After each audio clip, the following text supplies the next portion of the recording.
Bismillahirrahmanirrahim. Assalamualaikum warahmatullahi taala wabarakatuh. Salam bahagia, salam pertemuan, salam pencerahan untuk teman-teman yang berkesempatan bersama dengan saya malam ini. Apa khabar saudara Izzuddin, saudara Muhammad Rashidi Abdul Aziz. Waalaikumsalam. Saudara Nur Afendi, saudara Mustafa Ilyas, apa khabar? Saudara Muhammad Ridwan, terima kasih hadir sama malam bersama dengan saya. Puan Zaitun Wajib, saudara Zamari LC, saudara Muhammad Ahmad Mohaini, yang bersama dengan saya. Kadang-kadang ada waktunya panas, ada waktunya mendatak, ada waktunya sejuk. Terpulang pada keadaan. Ya, saudara Harun Osman, Waalaikumsalam. Saudara Said Najib, Harman Burn, Abi Ki, Abi Nur. Abi Ki ni rasa orang Johor tak? Saudara Pada Idi, Puan Ruby Din bersama dengan pasangannya. Sentiasa saya mendoakan agar anda bahagia. Saudara Muhammad Rashidi Abdul Aziz, saudara Zul Kifli, saudara Syahmi Begat Ridwan, saudara Rudi Sapawa, saudara Anwar, saudara Jual Pijut, Jai Pijut, RM Merjuna, Raja Merjuna, Raja Asyah kot nama ni, ya. Waalaikumsalam. Dan teman-teman yang tak sempat saya santuni satu persatu, saya mohon maaf. Mungkin saya akan dapat peluang menyantuni malam nanti. Jika ada persoalan yang dibangkitkan, akan saya bawa untuk pencerahan malam besok, saudara. Seperti biasa, saya harus memberi pencerahan apa yang terjadi hari ini. Hari ini hari Khamis, tanggal 26 Ogos, malam Jumaat. Saya melihat laporan virus corona. Nampak gayanya memang dia tidak mengizinkan kita berada dalam aroma kemerdekaan, saudara. Kerana hari ini adalah merupakan hari yang tertinggi jumlah warga kita yang dijangkiti oleh virus corona. Jumlahnya hari ini, saudara, 24,599 orang. Bukan sedikit, jumlah yang tertinggi pada hari ini. Dan pada hari ini juga Yang Berhormat Perdana Menteri setelah pun mendapat perkenan daripada Duli Yang Mulia Tuan Agong dalam pembentukan kabinetnya. Ini adalah tanggungjawab yang paling besar yang terpikul di bahu Yang Berhormat Datuk Ismail Sabri. Kerana jumlah terkumpul warga kita yang dijangkiti oleh virus corona adalah 1,640,843, yang hari ini saja mengundang kematian sejumlah 393, saudara. Hari ini warga kita yang menemui maut kesan daripada bila gagal untuk bertarung dengan virus corona, 393 dijengah kematian, menjadikan jumlah keseluruhan kematian adalah 15,211 orang. Dan saya dipahamkan sejumlah 990 telah ditempatkan di ICU. Sementara itu sejumlah 487 terpaksa ditidurkan. Ditidurkan kerana jumlah oksigen dalam badannya tidak mencukupi supaya dia tenang, supaya bantuan pernafasan dapat dilakukan melalui pemberian oksigen di hospital, di ward-ward ICU. Kita berdoa agar mereka yang ditidurkan dapat kembali pulih, ya saudara, ya. Sebab saya tengok hari ini kematian tinggi sangatlah, 393. Di Perlis, jumlah peningkatan begitu ketara daripada 44 kepada 67. Di Kedah ada sedikit penurunan. Semalam 2,279, hari ini 1,538. Tetapi di Pulau Pinang, Cik, Mami, Nana, awak lagu tu, sebab tiba-tiba Pulau Pinang sudah meningkat kepada 2,000. Semalam 1,427, hari ini 2,078 orang warga di Pulau Pinang yang dijangkiti oleh virus corona. Di Perak juga ada sedikit susut, tetapi angkanya ribuan. Semalam 1,390, hari ini 1,170 orang. Orang Perak, jagalah kebersihan, jagalah penjarakan sosial. Kalau boleh tak usah keluar rumah lah dalam keadaan sekarang ni. Tak menentu ni saya nampak. Kerana di Selangor tiba-tiba dia terus meningkat balik. Semalam 6,325 daripada 4,265. Tiba-tiba hari ini naik lagi 6,936. Cuma yang agak susutnya di belah persekutuan, daripada 1,128 kepada 881. Di Putrajaya juga susut tapi seorang je lah, sebab semalam 21, hari ini 20. Tetapi di Negeri Sembilan saya lihat gelembungnya kembali meningkat. Ingatkan semalam Negeri Sembilan dah lega lah 261. Tiba-tiba hari ini meningkat kepada 526 orang warga di Pulau Pinang yang ada di Negeri Sembilan yang dijangkiti oleh COVID-19. Saudara, begitu juga di Johor. Gelembung di Johor memperlihatkan tanda-tanda peningkatan daripada 1832 terus mencanak pada 2,785. Artinya sudah 4 hari berturut-turut Johor memperlihatkan gambaran peningkatan virus corona. Jadi warga Johor harus lebih berhati-hati, lebih berwaspada dan pastikan menjaga kebersihan diri, jaga kesihatan. Tak perlu keluar rumah, jangan keluar rumah. Umur masa sekarang ni, saya melihat COVID di Johor begitu ganaslah menyerangnya, peningkatan. Di Pahang juga ada peningkatan daripada 522 kepada 690. Tetapi ada kelegaan di Terengganu. Semalam 744, hari ini 567. Di Kelantan tak ada banyak berubah. Sebab semalam 1424, hari ini 1412. Tak banyak berubah. Jadi jagalah diri masing-masing. Tetapi di Sabah agak menggusarkan kita. Sebab dah masuk hari ketiga. Hari ketiga berterusan Sabah sejumlah 3,000 lebih. Semalam 3,224. Hari ini 3,487 rekod di Sabah peningkatan virus corona. Ya, kerana sekarang ni musim sejuk, musim hujan. Sebab tu yang saya pesankan, virus corona ni dia cepat merebak bila dalam keadaan suasana sejuk. Kalau panas, kering, mungkin ada berkurangan. Bagaimanapun di Labuan, alhamdulillah terus kekal dengan single digit. Semalam 4, hari ini 3 orang saja yang dijangkiti. Tetapi di Sarawak juga seperti di Sabah ada peningkatan yang agak tinggi. Sebab semalam dia meningkat daripada 1,543. Di Sarawak 4 hari berturut-turut juga peningkatannya, ya. Sebab semalam 1,543, kemarin semalam 1,667, hari ini 2,024. Itulah laporan yang saya dapat menjadikan bulan ini saudara-saudara, untuk bulan Ogos hingga saat ini 26 Ogos, jumlah warga kita yang dijangkiti virus corona sudah pun lebih 0,5 juta, iaitu 527,571 orang warga kita yang dijangkiti oleh virus corona. Jadi berhati-hatilah saudara dalam keadaan yang tak menentu begini. Jagalah kesihatan masing-masing, jaga kebersihan, jaga keluarga kita. Kita jaga keluarga kita, insya-Allah. Jadi sampai itu jangan lupa kita berdoa pada Allah Subhanahu Wa Taala. Saudara, minta maaf, saya pun dah bersin ni. Sebab suasana sejuk.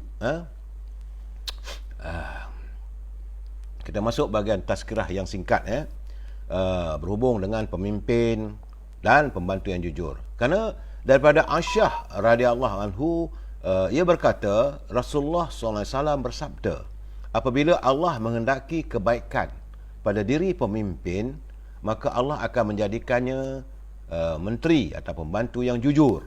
Apabila ia lupa, maka ia akan mengingatkannya. Dan apabila ia ingat, maka ia akan membantukannya. Dan andai Allah menghendaki selain daripada itu keburukan pada diri seorang pemimpin itu, maka Allah jadikan baginya menteri atau pembantu yang buruk. Apabila ia lupa, maka ia tidak lagi mengingatkan ketuanya, pemimpinnya, dan apabila ia ingat, maka ia tidak membantunya. Ini adalah hadis riwayat Abu Daud yang ke-2543. Statusnya adalah hadis sahih. Jadi pengajaran pada apa yang diungkapkan oleh Rasulullah, pemimpin adalah memikul tugas dan tanggungjawab yang berat sebenarnya. Jadi kerana itulah pemimpin memerlukan pembantu yang boleh meringankan tugas kepimpinan. Tapi jika Allah mahukan kebaikan kepada pemimpin, nescaya akan didatangkan kepadanya pembantu yang baik dan jujur. Dan pembantu yang baik itu sentiasa berusaha dengan kemahiran yang dia ada untuk membantu melaksanakan tugas-tugas ketuanya dengan cemerlang dan sentiasa diredai oleh Allah SWT. Jadi pembantu dan pekerja yang baik mesti memiliki sifat kuat dan amanah. Sebagaimana firman Allah dalam surah Al-Qasas ayat yang ke-26. Maksudnya, sesungguhnya sebaik-baik orang yang engkau ambil bekerja ialah orang yang kuat lagi amanah. Jadi saudara, pembantu yang baik akan memberikan maklumat yang tepat dan benar kepada ketuanya agar tindakan dapat dilaksanakan dengan tepat dan berhikmah. Jadi kalau kita sebagai pemimpin, kena ingat jugalah bila pembantu memberi peringatan, jangan kita rasa kita bijak, kita pandai. Dengarlah juga cakap pembantu, dengarlah juga pandangan-pandangan dan kritikan. Saudara, Saudara Hasnan Nan, saya ambil vaksin Sinovac. Waalaikumsalam Saudara Wak Sukimin. Saudara, vaksin Sinovac saya dah ambil dah lebih daripada sebulan dah. Nampak gayanya, alhamdulillah. Saudara, kita santuni pula mutiara kata kiriman sahabat saya, Saudara Haji Hibil Hassan, mantan guru. Sekarang dah pencen lah macam saya jugalah, usia 65 tahun. Beliau dulu belajar bersama-sama saya dalam satu kelas. Kata Saudara Hibil Hassan, watak ceria adalah jiwa utama kepada kejayaan. Jadi kalau kita tak ceria, susah kita nak berjaya. Kalau muka murung selalu. Ini kata-kata ini daripada Charles Matthews. Jadi kita harus berusaha setiap hari untuk menggambarkan watak atau wajah yang ceria untuk kita mencapai kejayaan dalam kerjaya ataupun karier kita. Terima kasih Saudara Hibil dengan kata-kata mutiara yang begitu bermakna. Baik saudara, seperti biasa, salam impian. Moratorium dan kumpulan wang simpanan pekerja RM10,000. Kalau negara berbelanja tanpa had, maka negara akan muflis ataupun bankrupt. Kepada teman-teman yang telah mendapat kumpulan wang simpanan pekerja, berbelanjalah secara berhemah. Sebab saya melihat keadaan sekarang. Tadi saya berbual dengan seorang teman pakar di Bursa Saham Kuala Lumpur. Dia kata memanglah ada peningkatannya, tapi lebih kurang 10 kaunter aja blue chip tu yang ada yang naiknya. Saudara Yusof, Saudara Syah Arjuna, Saudara Menteri Fasola agamanya. Jadi keadaan negara kita, ekonomi kita masih lagi tak berganjak. Ramalan mereka mengatakan lebih kurang bahawa kenaikan KDNK dan sebagainya sekadar 4%. Saya rasa itu juga bukan ramalan yang tepat, dan sedangkan kita terus menuju jurang yang agak berbahaya pada kita. Jadi sebab itu warga harus berhati-hati dan sentiasa berjimat cermat, saudara. Baik saudara, tajuk perbincangan kita malam ini adalah gagasan perdana politik baru. Gagasan perdana politik baru. Sebelum saya memberi pencerahan, kita santuni dulu apa kata Pak Nazil melalui culipan pantunnya. Kata Pak Nazil, ikan lidah si ikan gelama sama puyuh si ikan bulan. Merdeka sudah berdekat lama, mengapa Melayu masih ketinggalan? Itu keadaannya. InsyaAllah malam ni saya akan berusaha untuk mengulas situasi ini, sebab saya dapat menerima kiriman daripada teman-teman yang ingin membuat komen tentang apa yang dilontarkan oleh mantan Menteri Besar Terengganu, Dato' Ahmad Said. Kata Pak Nazir lagi, dalam surat Datuk Berbidal ni adalah bidalan, singkatan daripada bidalan. Dalam surat Datuk Berbidal, buatlah jasa, jadi ternama. COVID darurat dijadikan modal, hendak berkuasa berapa lama? Jadi janganlah jadikan COVID ataupun virus corona ini sebagai modal untuk ucapan dan sebagainya hanya untuk menggapai kuasa. Ini keadaannya, kena diusahakan. Kita harus berusaha untuk segera memutuskan jaringan COVID-19 ini, saudara. Saudara Abdul Wahab, saudara MARY, saudara Mat Syah. Lambat Datuk lantik kabinet, nak buat macam mana? Sekejap lagi saya akan beri ulasan sedikit, saudara. Dan seperti biasa, saya harus memberi peringatan kepada mereka yang menyunting live saya ini dan dimasukkan dalam channel YouTube ataupun mana-mana channel dalam alam maya ini. Saya tidak bertanggungjawab atas setiap sebarang suntingan yang dilakukan. Dan saya pun tak ada kesempatan dan tak ada peluang untuk mengatakan ini boleh dan tak boleh. Sebab mereka melakukan culipan 10 minit, 15 minit yang lari daripada maksud. Berkali-kali saya katakan bahawa kalau nak pakai semualah, jangan ambil pendek-pendek. Terima kasih saudara Mat Sapana Jaya, Puan Zarah Sadan, saudara Halimah Hashim, saudara Mud Wahab. Dan saya ingin mengingatkan kepada saudara, ini adalah pencerahan politik. Di mana saya akan cuba mengulas melalui pembacaan, pengetahuan dan juga pengalaman saya. Dan saya perlu jelaskan di sini. Sebab ada saya nampak kiriman apa semua, dia kata apa ni, Amir Hijaz ni dia kata UMNO totok. Memanglah saya UMNO totok sebab saya orang UMNO. Saya bukan warga, saya lah orang UMNO. Parti saya. Jadi bukan totok lagi, dia memang saya orang UMNO. Jadi jangan marahlah kalau saya mempertahankan parti ini. Tapi saya tidak akan mempertahankan pimpinan parti kita. Kalau parti UMNO pemimpinnya tak betul, tak betul lah. Jangan kata bahawa saya pilih kasih, tidak saudara ya. Jadi cuma saya ingin berpesan bahawa dalam pencerahan ini kita mesti bersetuju untuk tidak bersetuju. Ini saya dengar ada pandangan daripada orang UMNO. Jadi kalau tak setuju nak kata macam mana, cuma saya mohon janganlah, sebab malam tadi saya ingat ada 3 atau 4 kiriman, mereka bergaduh sesama mereka dan bermaki hamun, obstalok, tak usahlah saling kita menghina sama kawan. Saya nampak itu perbalahan antara ini ahli warga akar umbi PAS dengan UMNO dan sebagainya. Jangan maki. Bagi pandangan dengan jelas, saya tak setuju begini, kenapa begitu dan sebagainya. Janganlah ada ayat-ayat yang tak sedap lah. Kita orang Melayu ni, kita adalah warga cinta damai. Kita adalah warga menyantuni harmonis. Jadi saya mengharapkan teman-teman yang berkesempatan bersama dengan saya cuba berusaha untuk memberi pencerahan agar anda dapat mengetahui dan sedikit ilmu yang mana saya ada. Kalau mahu dianggap sebagai ilmu, kalau anggap itu sebagai cerita, anggaplah ini sebagai cerita di angin lalu. Nak marah boleh, tetapi gunakan bahasa yang baik. Janganlah, tapi sebagai saya katalah, janganlah kutuk saya, orang tua kutuk dan sebagainya. Secara kadang-kadang terasa juga usia-usia begini saudara. Jadi saudara, gear 5 kes akan naik lagi kalau tak divaksin. Dia vaksin ni belum pasti juga, vaksin adalah precise saudara. Bila kita mengambil vaksin, macam saya ambil Sinovac, dah 2 vaksin, tapi tidak menjamin kita akan dijangkiti kalau kita mendedahkan diri kita kepada suasana alam.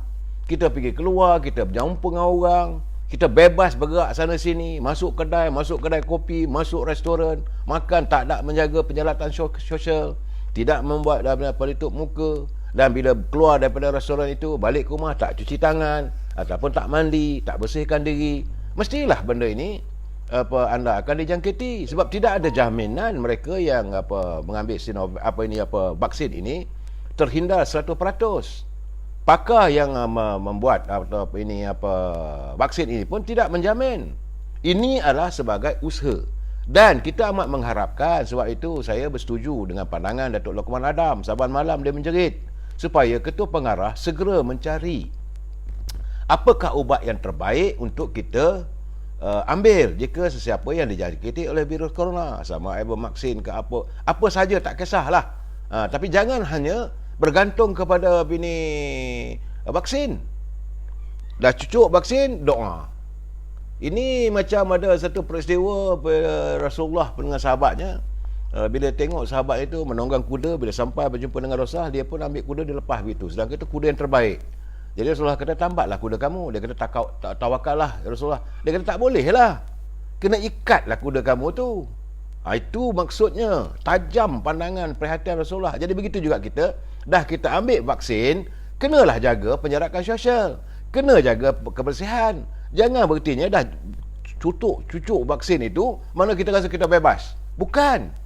Sebenarnya saya harus berpesan benda ini, bukan saya pesan pada saudara, saya juga pesan pada diri saya dan keluarga saya.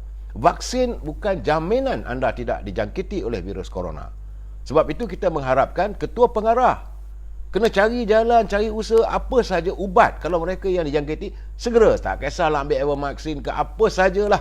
Nak ambil daun ketum pun daun ketum lah. Janji, pelis ataupun sila kemukakan kenyataan apa ubat terbaik. Ataupun sebagai bantuan sebelum anda dikejarkan ke hospital. Ini kalau dah dijangkiti virus corona ataupun COVID ini, terbiar begitu saja. Tak boleh lah. Takkan bila ada demam, sakit pinggang, sakit jantung, susah menafas, pergi ke hospital. Apa perubatan yang perlu dilakukan? Sebab itu saya tengok Dr. Marina ada buat kenyataan. Memang betul lah. cara kita untuk mengelakkan. Kalau kita rasa sesak nafas, exercise dibuat, tapi sementara menunggu ambulans datang. Tetapi ubat itu yang penting. Saudara Datuk kalau UMNO bawa DAP masuk kerajaan nak keluar, siapa ni Saudara Muhammad apa? Saudara Muhammad Rosli. Sabar saudara, saya akan cuba memberi pandangan ni sikit lagi. Ini saudara Ganisan UMNO tergelincir dalam pihak akan datang kerana penyamun masih bersama. Saudara, yang ini saya tak nafikan ada juga. Sebab itu saya katakan mereka dan pimpinan harus berusaha untuk mengenepikan mereka. Ya, saudara Syafri Zahri Datuk harus terus memberi pencerahan, insya-Allah. Saya kadang-kadang agak boring lah saudara, ya, sebab itu ada teman kata, Datuk 4-5 malam ni tak rock lah. Saya kata nak rock macam mana, sebab 4-5 malam dah 3 minggu kita menanti pembentukan kabinet. Bila pembentukan kabinet tidak terlaksana, nak komen macam mana? Rakyat pun sekarang ni berada dalam jurang yang terlalu terkesan. Covid meledak 24, rakyat diburu ketakutan. Dan kita tak tahu siapa Menteri Kesehatannya. Dasar macam mana nak buat? Ini yang saya katakan bahawa kita bergelut dalam kemelut politik selama sebelum Yang Berhormat Tan Sri Muhyiddin meletak jawatan seminggu.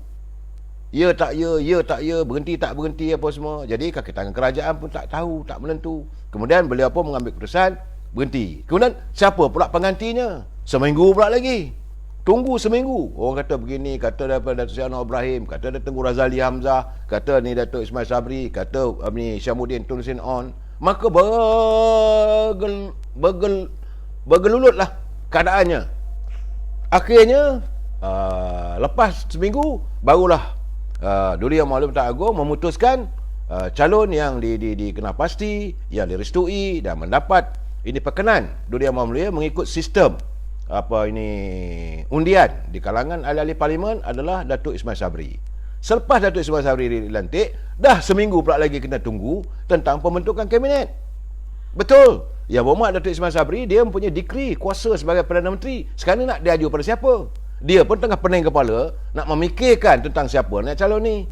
Dan suka tak suka, seperti yang saya katakan, dia juga meniti jalan titian yang rapuh. Sebab dia bukan ramai sangat yang menyokongnya. Dan ada orang ni kata ugut begini, kalau tak nak lantik saya akan keluar, akan tarik sokongan. Jadi keadaan begini tak menentu. Sehinggalah selepas dia buat semalam senarai yang dia ada, dia sembah kepada Duli Yang Maha Pertuan Agong. Pagi tadi baginda berkenan. Ini orang-orangnya. Mungkin ada yang terkeluar, mungkin ada yang kekal lagi. Jangan lupa bahawa Perdana Menteri menyusun kabinetnya yang harus mendapat perkenan Yang Pertuan Agong. Sebab anggota kabinet bersama dengan Perdana Menteri, tugas mereka adalah untuk menasihati Agong. Ketua negara kita adalah Yang Pertuan Agong. Jadi baginda menjalankan tugas dan tanggungjawabnya sebagai Duli Yang Maha Mulia Pertuan Agong melalui nasihat daripada Perdana Menteri dan anggota kabinet.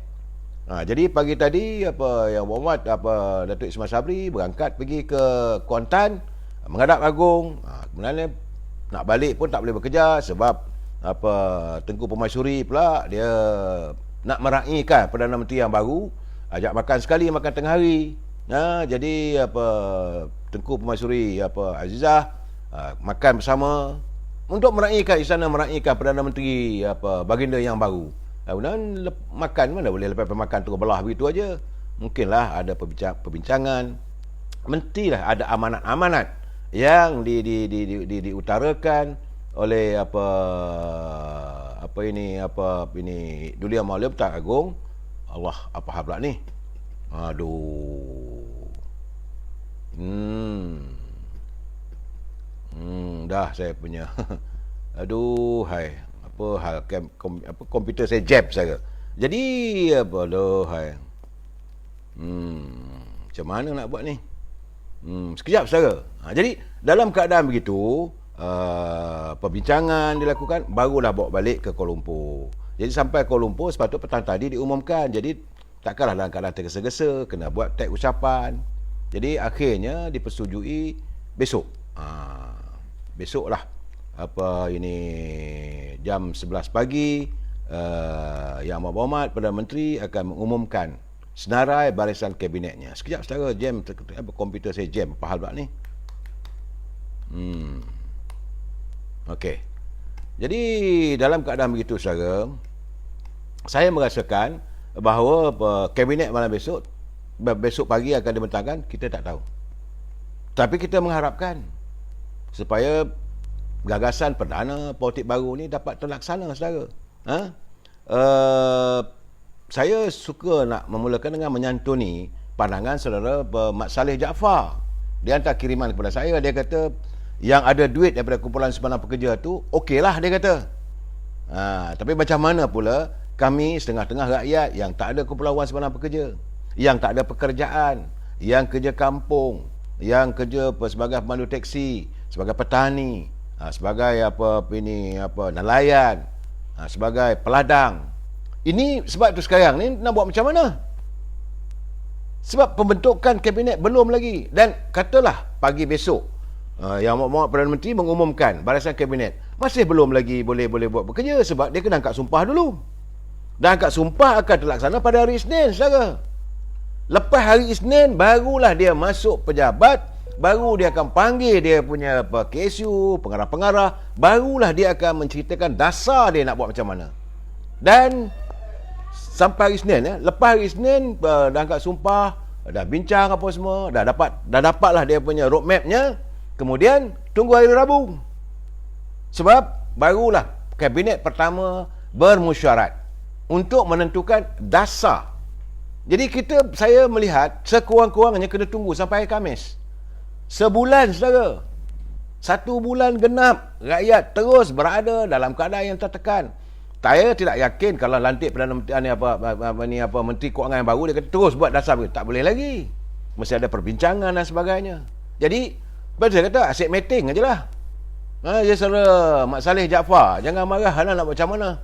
Saya tahu, saya faham. Bagi mereka yang berniaga kecil-kecilan, Makcik Minah, Makcik Kiah, Pak Saleh bawa teksi, ini tak ada kumpulan wang Semenanjung Pekerja. Dan setengah daripada itu buruh biasa yang hanya bergantung pada sok-sok. Tak ada income. Dan sekarang ni dah 2 tahun lamanya rakyat tak ada ikan. Ini yang saya selalu tiap malam saya beri pencerahan, minta supaya kalaupun menteri belum ada lagi, mereka yang berada sebagai ketua-ketua jabatan ini, tolonglah gunakanlah apa-apa peruntukan yang sebelum ini yang ada, yang telah diumumkan. Memang sekarang ni betul pelantikan yang baru, tapi belum ada dasarnya, gunakanlah apa yang ada. Jadi ketua-ketua jabatan, ketua-ketua KSU, kita harapkan supaya jangan mereka lah mikirkan soal projek aja. Saudara Mat Effendi, saudara Kasim Masdo, saudara Tuan Ehsan Sayuti, yang ya betul kilang mesti ditutup. Ini keadaan sekarang. Saya melihat apabila hari ini punya sampai 24,000 mereka yang dijangkiti oleh virus corona, tinggi saja. Dan menteri yang baru naik kabinet mesti memutuskan. Sebab kita mengharapkan kalau boleh beri tempoh seminggu, kita adakan, negara perlu mengadakan total lockdown. Tetapi sebelum total lockdown dilaksanakan, semua agensi kerajaan digunakan untuk penyampaian makanan. Satu. Yang kedua, peruntukan mesti dikeluarkan dari kantung sesegera mungkin. Sebab rakyat dah tak boleh nak buat apa dah sekarang ni. Total lockdown itu kita buatlah tempoh dalam sebulan ke ataupun 2 minggu. Dan kilang-kilang ditutup sepenuhnya. Jangan lockdown atau PKP yang separuh masa. Ini masalahnya yang selama lagi kita bercakap. Buat lockdown, rakyat ikut. Tak boleh keluar rumah. Lah duduk di rumah. Tetapi kalau kilang-kilang masih lagi dibuka, pekerja-pekerja terdiri daripada Bangladesh, daripada India, daripada Pakistan, daripada negara-negara Vietnam dan negara-negara jiran yang lain. Mereka bebas. Kadang-kadang mereka dijangkiti oleh virus corona. Jadi mereka pergi ke pasar raya. Bila pergi pasar raya, mereka membawa jangkitan. Ini masalahnya, kita minta supaya total lockdown. Dan paling penting, saya dah bercakap pada 3 bulan lagi, kita punya food bank. Negara perlu mesti ada simpanan bank makanan. Saya cukup khawatir sekarang ni dengan keadaan kedudukan ekonomi kita, tukaran asing wang kita bertambah-tambah, merudum lagi. Jadi apakah kita mempunyai simpanan stok makanan? Kekhawatiran saya, makanan yang paling asas, beras. Saya kena ingat bahawa walaupun kita ada penanam padi di Tanjung Karang, kita ada penanam padi sebagainya di Krian ataupun di Kedah, di Perlis, tapi tidak mencukupi. kita masih lagi mengimport. Dapatan saya mengatakan sebulan lebih kurang 1.5 bilion nilai pertukaran mata wang yang kita import beras. Kita import daripada Amerika. Ada saya beras daripada Amerika. Ada daripada India. Ada daripada Pakistan. Itulah yang nampak macam basmati lah. Daripada China. Daripada Siam, daripada Thailand. Daripada Vietnam. Itu pelbagai jenis beras lah. Beras pun kalau saudara pergi ke supermarket, tengok ada lebih kurang dalam 20-30 jenis. Macam-macam beras. Saudara. Jadi dalam keadaan begini, kalau beras tak cukup macam mana? Saya khawatir, amat saya khawatir. Bila saya pergi dekat saya tutup, jaga kebersihan, tengok beras. Ada lagi, lega. Tapi apakah cukup simpanannya jika berlaku sesuatu? Sebab kita dalam keadaan sekarang disaster sebenarnya. Kita masih lagi, betul, darurat telah pun diangkat. Tetapi kita masih lagi dalam suasana yang emergency, yang masih lagi darurat penyakit ni. Secara ekonomi tak bergerak langsung. Rakyat tak ada duit langsung. Saya faham. Jadi saudara Mat Saleh, kita amat mengharapkan segeralah pembentukan kabinet ini segera tangani kehidupan rakyat yang sekarang ni berada dalam jurang yang lebih teruk. Saya dapat juga kiriman 2-3 gambaran ada orang di Sungai Buloh, hospital Sungai Buloh pun pesakit nak cuba bunuh diri. Saya mengharapkan tidak berlaku lagi lah. Tak mau lagi lah negara kita ni ada yang bunuh diri apa semua, yang merasakan gagal untuk meneruskan kehidupan. Sebenarnya saudara Kang Radin Kecepit. Nama apa saya tak tahu. Ini dia pun tak berani nak sebut nama yang sebenar. Takut saya nyatakan nama dia sebenar. Nak takut apa? Saya pun memberi pencerahan. Jangan risau. Kalau saudara kita kerajaan pun takkan orang tahu kalau nama apa ni Mustafa ke, berapa ribu orang ada nama Mustafa. Tapi dia pakai nama Kang Radin Kecepit. Dia kata tolonglah bangkitkan tentang kaunter JPJ yang masih duk tutup. Sebab nak ambil road tax pun susah. Saya nak bagi tahu, tak usah risau.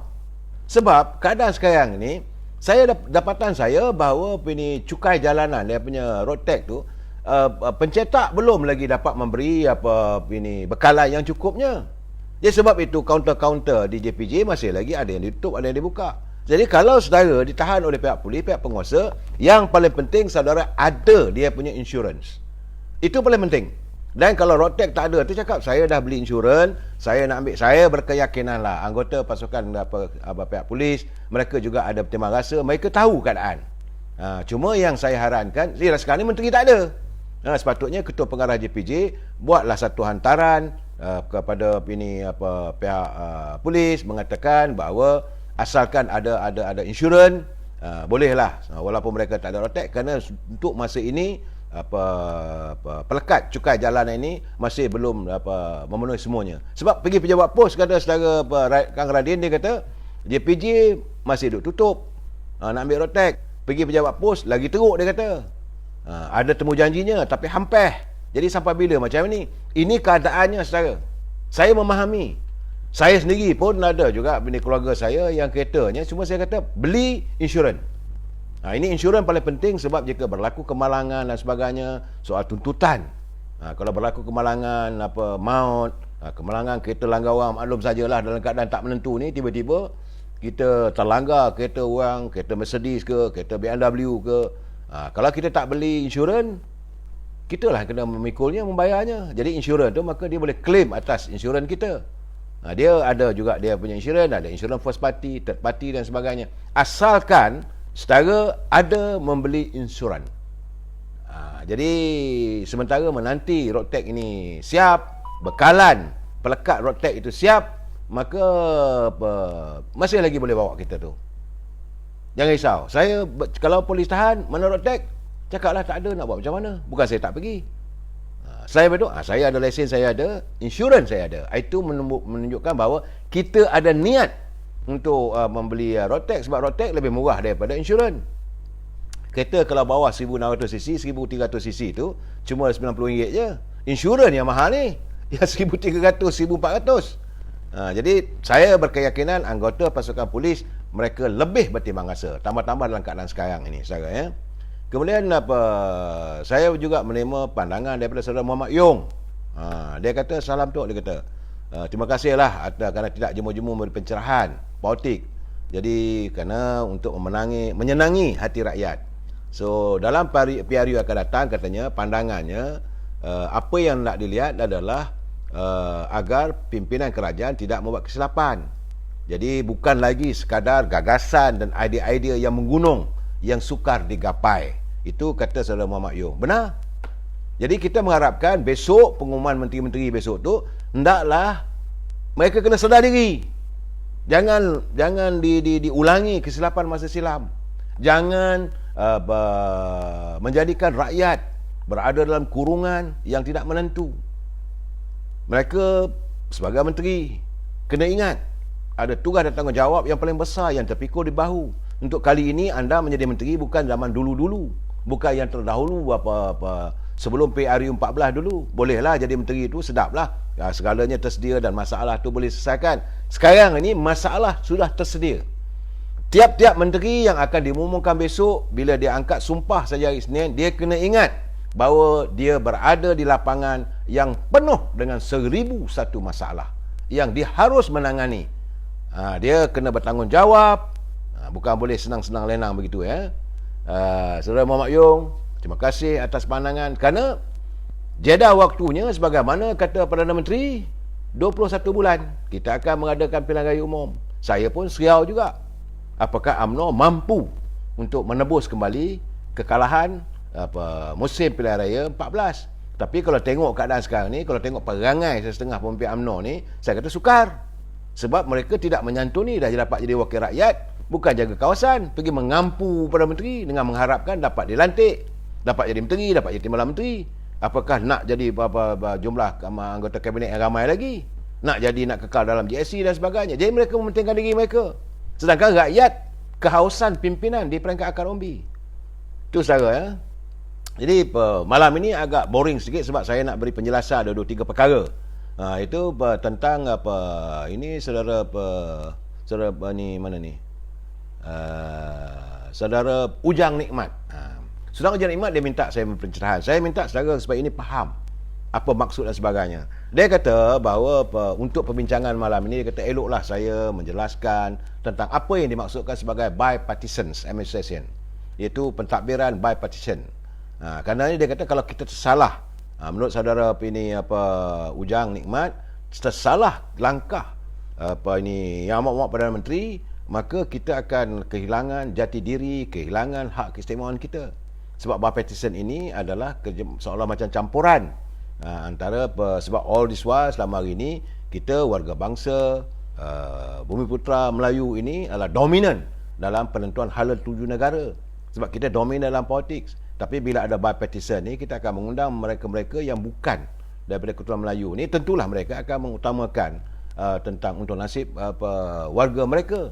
Dan ini boleh mendatangkan musibah tentang dia kata macam mana. Sebab kita dah mengalami waktu PRU 14, bila mereka memerintah sekejap, macam-macam dilakukan, macam-macam penghinaan terhadap agama Islam, terhadap bangsa, terhadap raja-raja kita. Jadi dia agak ragu dengan adanya bipartisan. Jadi saya menerima kiriman, saya tak dapat siapa yang mengantar pada saya, tapi saya nampak kiriman itu agak jelas untuk kita kongsi malam ini. Kerana menurut penulis pada saya, dia kata pada 13 Ogos 2021 itu mantan Perdana Menteri Tan Sri Muhyiddin telah pun membuat tawaran yang dikatakan sebagai tawaran dalam situasi desak. Memang terlambat lah pun nak begitu. Itu tentang untuk melaksanakan polisi bipartisan. Tawaran tersebut ditolak oleh UMNO dan juga parti-parti pembangkang. Jadi sebenarnya maksud bipartisan dikemukakan oleh beliau mungkin agak baru bagi orang yang nak mengenal politik. Mungkin baru.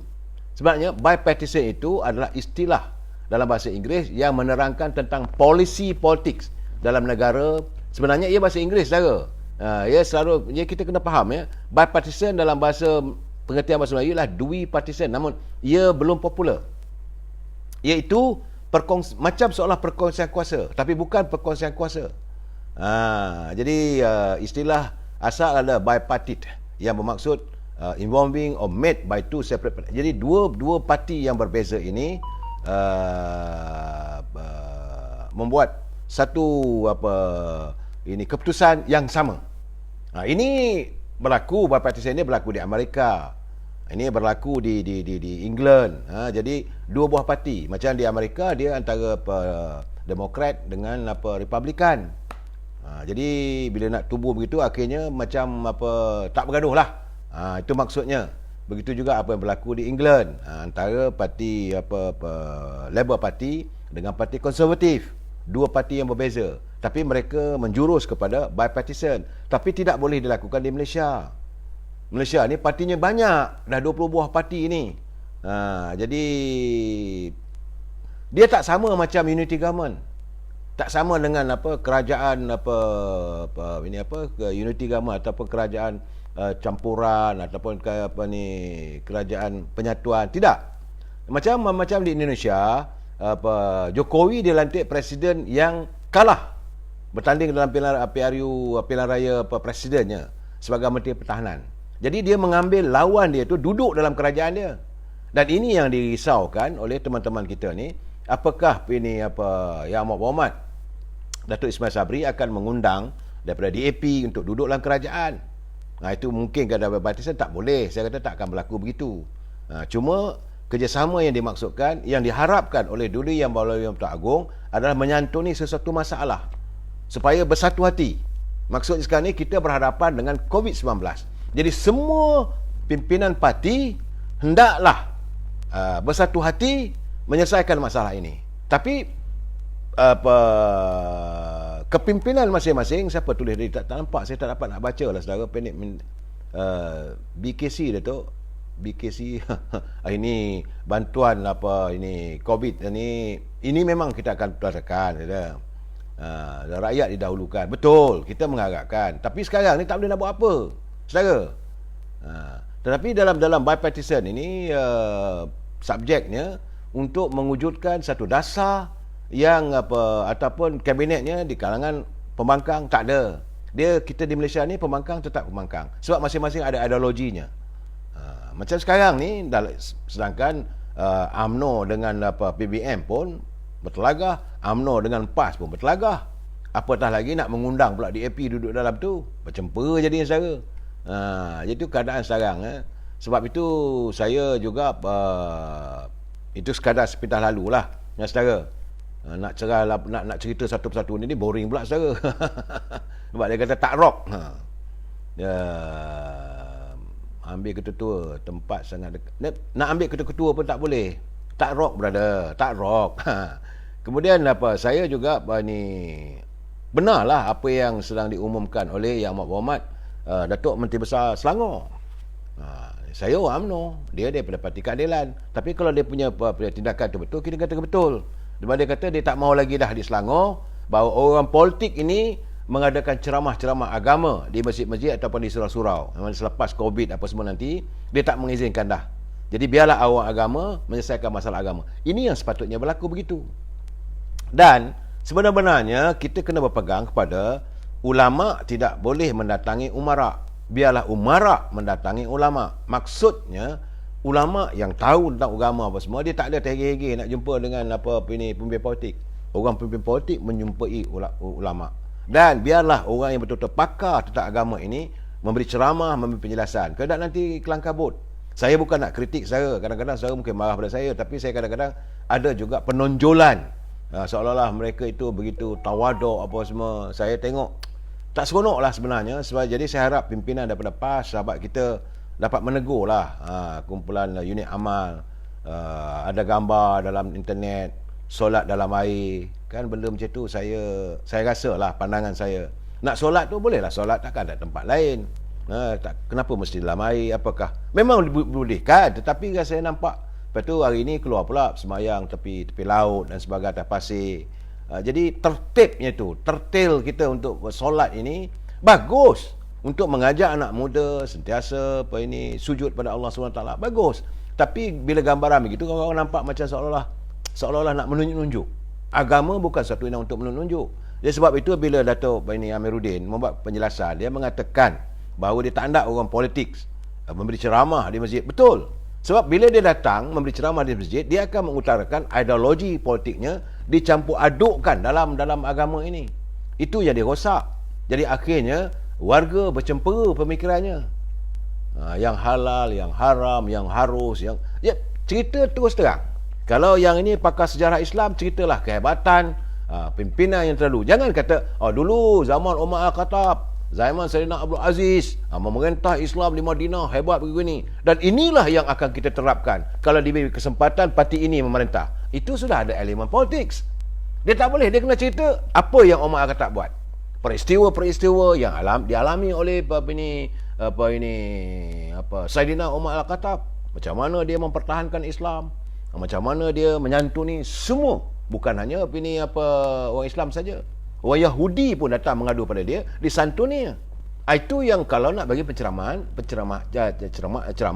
biar benar-benar. Saya kena ingat Buya Hamka di Indonesia. Dia berjuang dalam memerdekakan Indonesia bersama dengan Bung Karno. Tapi bila Bung Karno ajak dia duduk dalam kerajaan Indonesia, dia tak nak. Dia memilih untuk terus berdakwah. Akhirnya berlaku perselisihan pendapat. Terpaksa duduk dalam penjara. Buya Hamka dipenjarakan oleh sahabat karib, sahabat seperjuangan. Kerana berbeza ideologi. Jadi dalam keadaan begitu, dia kata tak apalah. Biarlah aku rela memilih penjara. Sebab bagi seorang pejuang, selalu yang saya katakan, bagi seorang pejuang, penjara itu sekadar rumah rehat.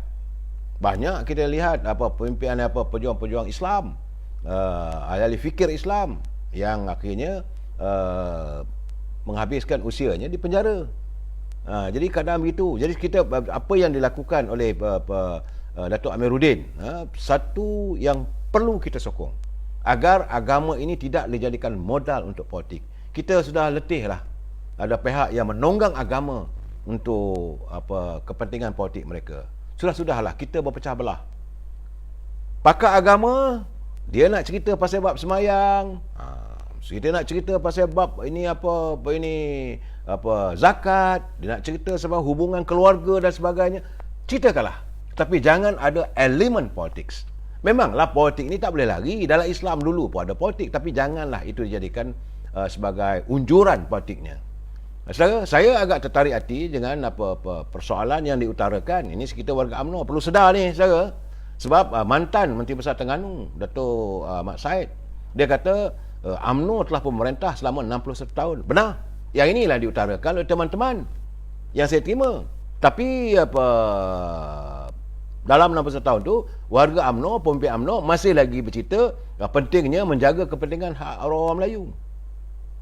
Ini masalah sebenarnya. Seolah-olah bahawa Melayu ini terancam, Melayu hidup di bawah kemiskinan, dia macam-macam lagi lah.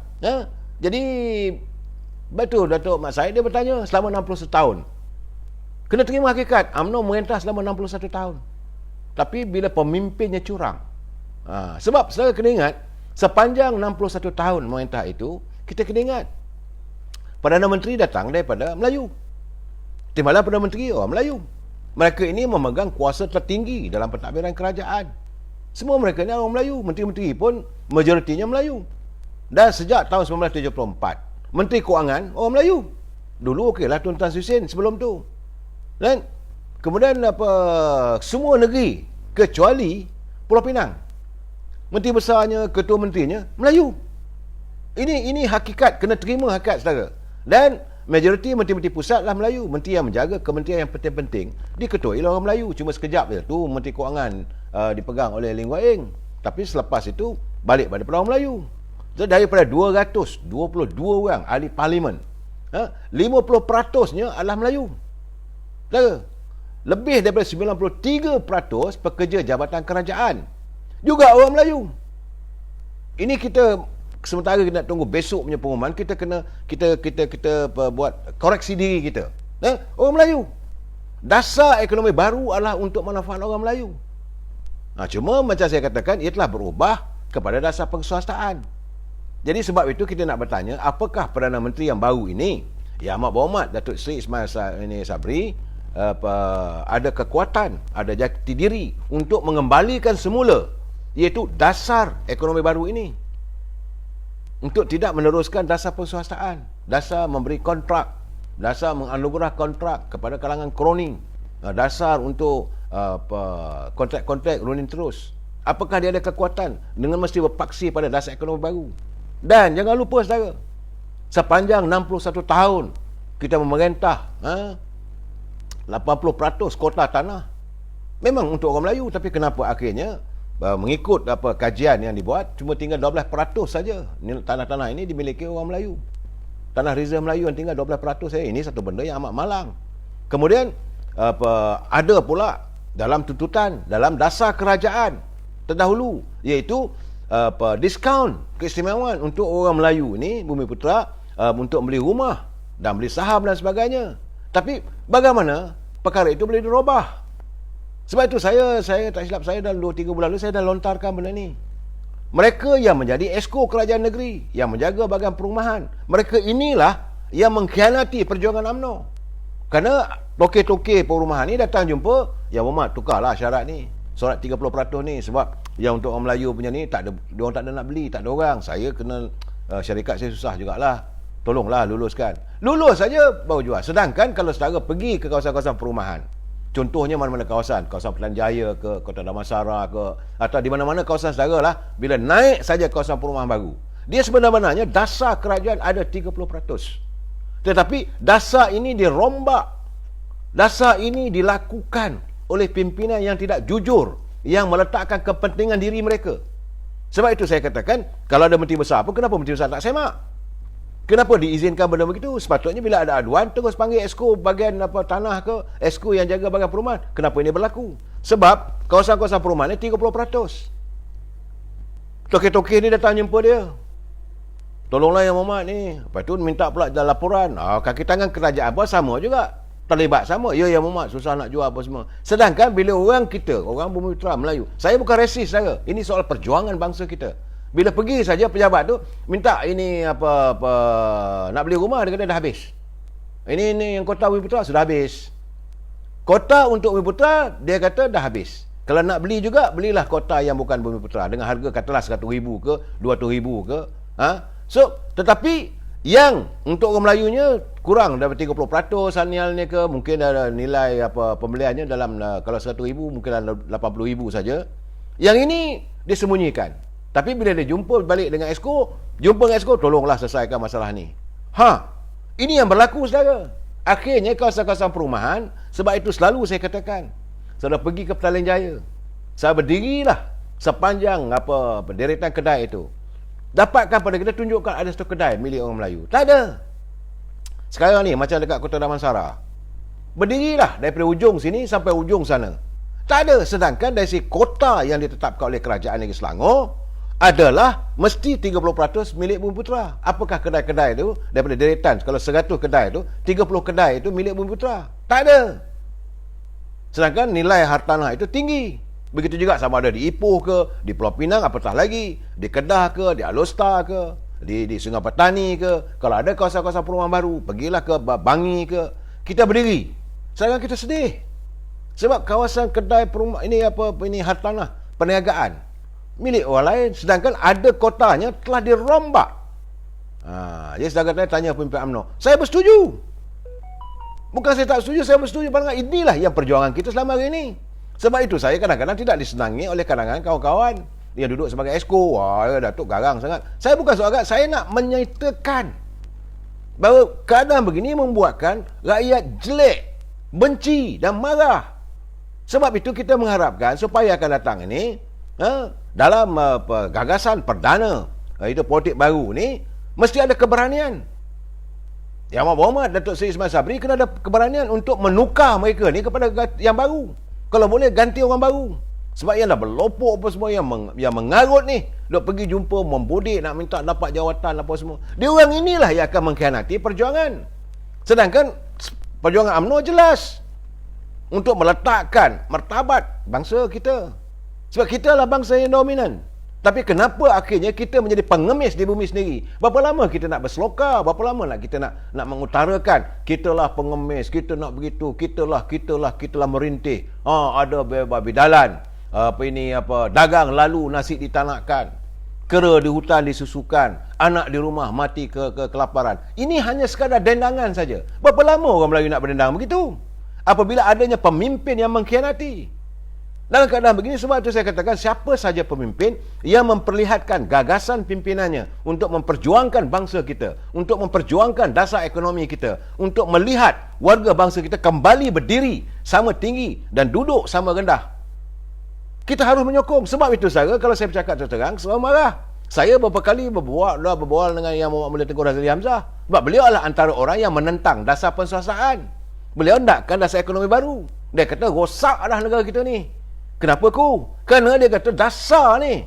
Dasar boleh berubah-ubah. Dan mereka mengkhianati perjuangan ini. Saudara. Jadi saudara nak kata UMNO duk kencing, tak boleh. Saudara jangan kata parti saya. Saya mengharapkan pimpinan. Pimpinan kalau dah rosak, jadi sebab itu perlu dibuat koreksi. Sebab itu saya berkali-kali minta supaya Datuk Seri Presiden UMNO akan datang menurunkan muka-muka baru yang kita bekalkan dengan harapan dan impian bangsa. Begitu sekarang, besok, jadi sekitar jam 11 pagi, Yang Berhormat Datuk Ismail Sabri akan mengumumkan barisan kabinetnya. Kita mengharapkan mereka yang bakal bergelar menjadi menteri kena ingat, jangan sekali-kali anda menghancurkan impian dan harapan bangsa. Anda berada di anjung kuasa di Seri Perdana nanti, memiliki segala dikri, mempunyai segala kemewahan. Tetapi jangan lupa bangsa. Kalau anda datang daripada UMNO, apa perjuangan parti itu? Kalau anda datang daripada PBM, apa perjuangan parti itu? Kalau anda datang daripada PAS, apa perjuangan parti PAS? Ingat, semua inti parti ini adalah untuk perjuangan bangsa kita. Saya tidak akan bertoleransi dengan mana-mana pemimpin yang mengkhianati bangsa. Bagi saya, apa saja pun, pertama-tama sekali, agama kita mesti dipertahankan. Raja-raja Melayu kita ni mesti dipertahankan keunggulannya. Negara kita ni mesti bersih daripada segala elemen-elemen yang negatif. Dan pemimpin mesti jujur dan amanah. Kerana mereka dah mempunyai, mereka dijamin. Menteri ni boleh kena dijamin, takkan jadi muflis. Cukup wangnya untuk. Tapi kenapa harus membina kekayaan 7 keturun? Kenapa mesti anak mesti dapat 2-3 bilion? Ini yang kita tak mahu. Kalau perlu ada melihat ada berlakunya kesongsangan dalam kepimpinan, perlu disiasat. Pegawai yang meluluskan juga perlu disiasat. Sebab apa yang dikemukakan oleh Datuk Seri Anwar Ibrahim waktu beliau jadi timbalan Perdana Menteri, sewaktu beliau menjadi pemangku Perdana Menteri semasa Dr. Mahathir bercuti, dia setelah pun meminda akta pencegah rasuah. Dan ini akan terpakai seumur hidup. Jadi harta-harta mereka yang kaya raya ni boleh disita. Mana dulu 15 tahun habis kes. Ternyata tak ada. Selagi harta itu ada, boleh disiasat. Dan jika terbukti, boleh disita. Dan kita nak melihat. Saya tak nampak jelas. Dan saudara UMNO hanya untuk apa, saya tak tahu. Siapa yang tulis ni? Saya cuba nak baca. UMNO hanya untuk kayakan pemimpin. Saudara Khairul Aman Abdullah, bukan untuk kayakan pemimpin.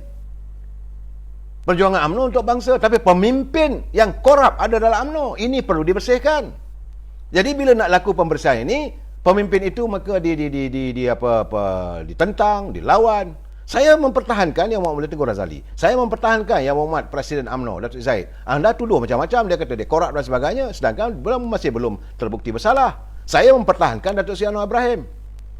Anda pula kata macam-macam. Bagi saya, kalau mereka saya berjuang untuk rakyat, saya akan pertahankan. Saya akan mendukung pimpinan kita yang meletakkan kepentingan bangsa kita. Sebab itu saya amat berdoa, mengharapkan agar Datuk Ismail Sabri, sebab itu orang kata nampak saya ni tak rock sikit. Memang tak rock, tak tahu siapa jadi menteri, tak tahu lagi apa pimpinannya. Dan kalau baik, kita kena puji. Saudara, jangan kita bersikap double standard. Orang baik kita kata tak baik, mana boleh begitu. Nah, sekarang ni saya terkesan bila dengar Dr. Mahathir semalam buat kenyataan. Dia kata berharapkan Dr. Ismail Sabri memastikan jangan mencampuri urusan badan kehakiman, membela ataupun membebaskan mereka yang sedang dibicarakan. Saya kata, mana kamu dah buat dulu ke? Apakah dulu kamu telah melakukannya? Kalau dia kata kuasa Perdana Menteri ini besar. Boleh mempengaruhi hakim, boleh menukar hakim dan sebagainya. Jadi kalau kau dah cakap begitu, mana mungkin kamu dah lakukan dulu? Jadi kamu minta, sekarang ni kita minta tuntutan kita Perdana Menteri yang baru, Yang Amat Berhormat Datuk Ismail Sabri, orang muda, usia 61 tahun, laksanakan tugas dengan baik. Jangan campur separation of power. Biar badan biro kehakiman, biar mereka tentukan. Kalau orang tu salah, salahlah. Kalau dia tak salah, perlu dibebaskan. Jangan nak ada campur tangan. Ini orang aku, tak boleh. Jangan dilindungi siapa saja. Kita mesti keluar dari kepompong yang dilihat sebagai orang ataupun pemimpin yang tidak baik. Ini perlu dilakukan. Begitu juga dengan saya tak setujulah bila pemuda bersatu bagi amaran nak kerjasama dengan pakatan PKR, mesti hati-hati dan sebagainya. Itu masalah anda. Ini masalah nak to rule the country, untuk membina satu negara. Kita mengharapkan pimpinan hari ini betul-betul telus, betul-betul tuntas, tidak lain dan tak bukan meletakkan kepentingan bangsa mengatasi segala-galanya. Nothing else. Kamu dah dapat cukup segala kemewahan. Sebagai menteri semua ada. Dan dijamin pension kamu semua hidup.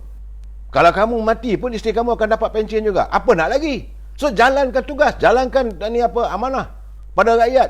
Lihat, kena ingat bahawa people come first. Rakyat mesti mengatasi segala-galanya. Selagi anda berada di anjung kuasa membela bangsa, saya tetap bersama dengan anda. Tetapi kalau anda menyeleweng, anda dilihat tidak menepati perjuangan bangsa, saya akan sonsong anda. Kita bincang lagi malam esok. Wabillahi taufiq wal hidayah. Assalamualaikum warahmatullahi taala wabarakatuh. Selamat malam.